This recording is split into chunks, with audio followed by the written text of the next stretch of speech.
They came with a cross, but they stayed with a sword. They said they were bringing God, but they brought gold, greed, and galleons. For 333 years, the islands bowed in silence. Until the silence learned to speak. Until the people found a voice. And that voice became revolution. This is part 2. Revolution is a language.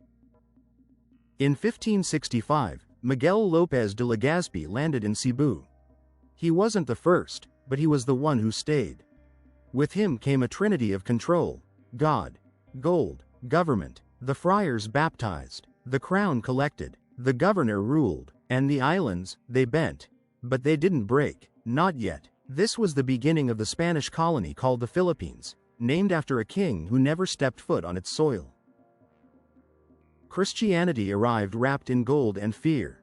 Church bells replaced chants, altars replaced ancestral spirits, Babylons were burned, rituals were outlawed. But religion wasn't just a tool, it was a trap. Conversion meant control, and resistance became heresy. Yet even here, the Filipino soul found ways to survive.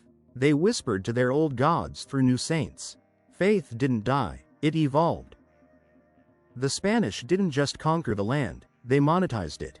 Tributes, forced labor, land grabs. Filipinos were made to build churches they couldn't enter freely, bridges they didn't walk first, roads that led to more oppression.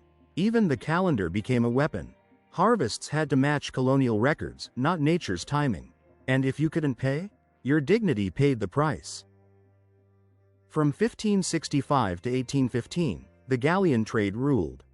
Silk from China, silver from Mexico, and in between, the Philippines, stuck in the middle. Filipinos became middlemen in someone else's empire. We weren't traders, we were tollbooths. Resources flowed out, wealth never flowed back. Manila grew rich, the friars grew fatter, the islands remained hungry. Then came the pen, sharper than the sword, more dangerous than bullets, and it came in the hand of José Rizal. Noli me tangere exposed the system. El filibusterismo shook the system. Rizal didn't raise a sword, he raised awareness. He made Filipinos see that we were not helpless. We were hypnotized, and he woke us up. But truth comes at a price, and Spain was willing to pay it with his life. The revolution didn't start with a gunshot. It started with a newspaper.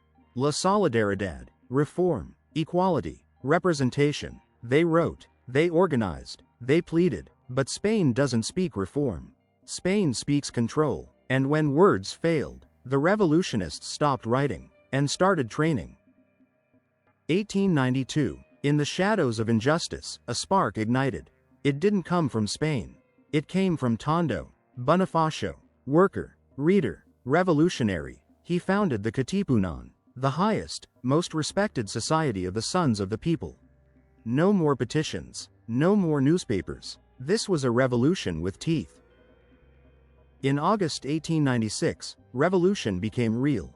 Bonifacio and his men tore up their cedulas, symbols of colonial submission. It was not just paper they tore.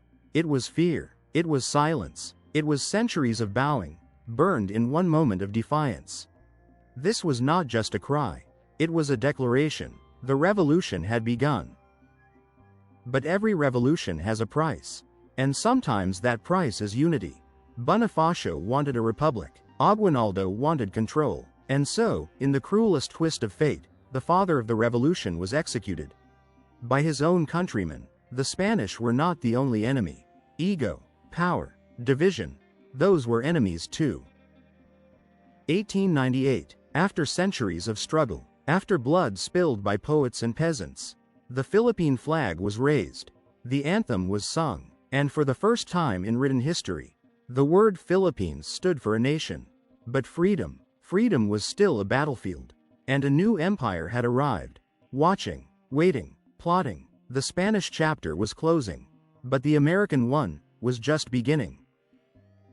What is revolution? It's not just blood. It's not just battle. It's a language. It starts with a whisper, becomes a word, then a name, then a nation. They tried to silence the islands. But we learned to speak. In poetry, in protest, in revolution. This was part 2, and the story continues.